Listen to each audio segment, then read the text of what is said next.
कुमार जी हमारे साथ में हैं और राम कुमार जी एक बार पुनः जो है आप विधानसभा पहुंच चुके हैं। कल आपका प्रथम दिवस था विधानसभा में, क्या देख रहे हैं? पहले कितने वोटों का मार्जिन था और इस बार कितने वोटों के मार्जिन के साथ आप विधानसभा पहुंचे हैं चंद्रपुर से?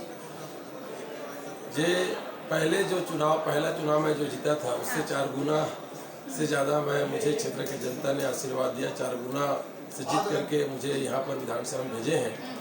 इसके लिए मैं चंद्रपुर विधानसभा के समस्त मतदाता भाइयों को प्रणाम करता हूँ, जिन्होंने मुझे मेरे ऊपर फिर से विश्वास जताया और सेवा करने का मुझे फिर से मौका दिया। इसके लिए मैं बहुत बहुत धन्यवाद देना चाहता हूँ। सरकार तो नहीं आई, 75 पार का नारा वो रह गया, 35 पर आप लोग रह गए।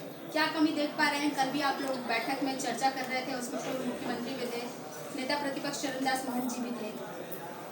देखिए, हार जीत तो लगा रहता है, लेकिन जिस प्रकार से छत्तीसगढ़ में हमारा जो वोट परसेंट था पहले की अपेक्षा, उससे हमको कम नहीं हुए हैं और अभी भी हम लोग 35 की संख्या पे हैं।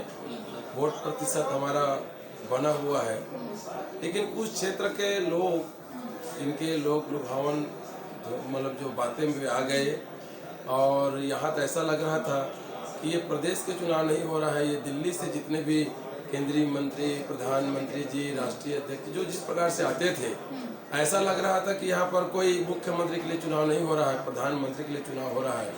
ऐसा महसूस करा रहे थे क्षेत्र के लोगों को। तो कुछ क्षेत्र के लोग उनके भावगाम आ गए, इसलिए उनका आंकड़ा में कुछ हमारे से ज़्यादा आ गए। लेकिन हम ये कहते हैं कि सब एक ही मंशा है, छत्तीसगढ़ के विकास करना, क्षेत्र के विकास करना। तो उस मंशे पे खरा उतरेंगे और अगर उन लोग जो वादा करके आए हैं गरीबों को उन्नति करने के लिए, किसानों का काम करने के लिए और क्षेत्र का विकास, पूरे प्रदेश के विकास करने के लिए, अगर उसमें उन लोग जो है आनाकानी करेंगे तो हमारी भूपेश बघेल जी और चरणदास महंत जी के नेतृत्व में हम लोग विपक्ष में बैठे हैं, उनको बार बार बोध कराते रहेंगे कि आपका कहना क्या हो रहा है, करना क्या हो रहा है। इसके लिए हम डट के मुकाबला रोड से सदन तक करेंगे। अनुपूरक बजट कल पेश होने वाला है, आज पटल पर रख दिया गया है, कल उस पर चर्चा होगी। कैसे देख रहे हैं 10,000 करोड़ का जो ये अनुपूरक बजट है, जिसमें 2 सालों में जो किसानों का कर्ज माफी उन्होंने कहा था कि जो बोनस था वो नहीं दिया है, वो देंगे? देखिए, हमें बहुत उम्मीद थी कि पहले सरकार का अनुपूरक बजट में बहुत गरीबों के लिए, किसानों के लिए कुछ खास होगा, लेकिन हम देखे हैं, आप भी यहाँ पर सुने हैं, देखे हैं बजट को, यहाँ पर किसी प्रकार के जो छत्तीसगढ़ का पहचान किसानों से है। छत्तीसगढ़ को धान का कटोरा कहा जाता है, पूरे देश में एक अलग पहचान है, लेकिन किसानों का जो किसान जो धरती का सीना चीर करके उन लोग जाते हैं, ऐसे किसानों का कहीं पर भी एक फूटी कौड़ी कर्जा माफ का बात नहीं है। ऐसा गरीब आदमी जो अपना बड़ा मेहनत मजदूरी करके अपने घर परिवार का पेट भरते हैं, ऐसे जो गरीब आदमी का 200 यूनिट तक के हम लोग जो बिजली बिल हाफ के जो योजना चला रहे थे, वो बिजली बिल का हाफ का भी इनके पास कोई अनुपूरक बजट में उल्लेखित नहीं है।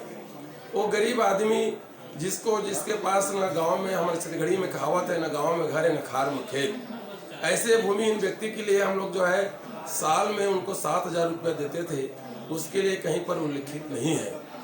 गौठान में जो महिलाएं काम करती थी, उसको स्वावलंबन बनाने के लिए, उसको मजबूत बनाने के लिए गोबर खरीदी या वर्मी कंपोस्ट बनाने का, ऐसे महिलाओं जो अपने आप को गांव में रह करके एक जो है एक काम करके अपने घर परिवार को चलाते थे गौठान में, उसके लिए कोई योजना नहीं है।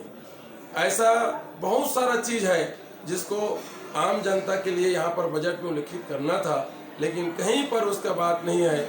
इसलिए मैं कहता हूँ कि जिस प्रकार के हम लोग सोचते थे पहले कि बहुत अच्छा होगा, छत्तीसगढ़ के भला के लिए होगा, डबल इंजन का सरकार है, इन लोग बोलते थे कि हमारे पास कोई पैसा की कमी नहीं पड़ेगी, लेकिन अभी से दोनों इंजन का धुआं निकलना शुरू हो गया। मुझे वो कहावत याद आ रहा है, खोदा पहाड़ निकला चुईया। इन लोग बहुत बड़े उम्मीद बना कर रखे थे, लेकिन कुछ नहीं निकला, सिर पर टाइट फिश हो गया। राम कुमार जी एक बार फिर से चंद्रपुर पर आ जाते हैं। निरंतर कार्य आप कर रहे हैं, 5 साल आपको समय दिया जनता ने, 5 साल में आपने काम किया, अभी फिर से 5 साल आप काम करेंगे। जन समर्थन मिल चुका है, जन आशीर्वाद मिल चुका है, इन 5 सालों में क्या महत्वपूर्ण काम है जो आपको कर रहे हैं? देखिए, क्षेत्र में या कोई प्रदेश में, देश में कभी काम किसी का पूरा नहीं होता। जैसे मनुष्य का इच्छा पूरा कभी नहीं होता।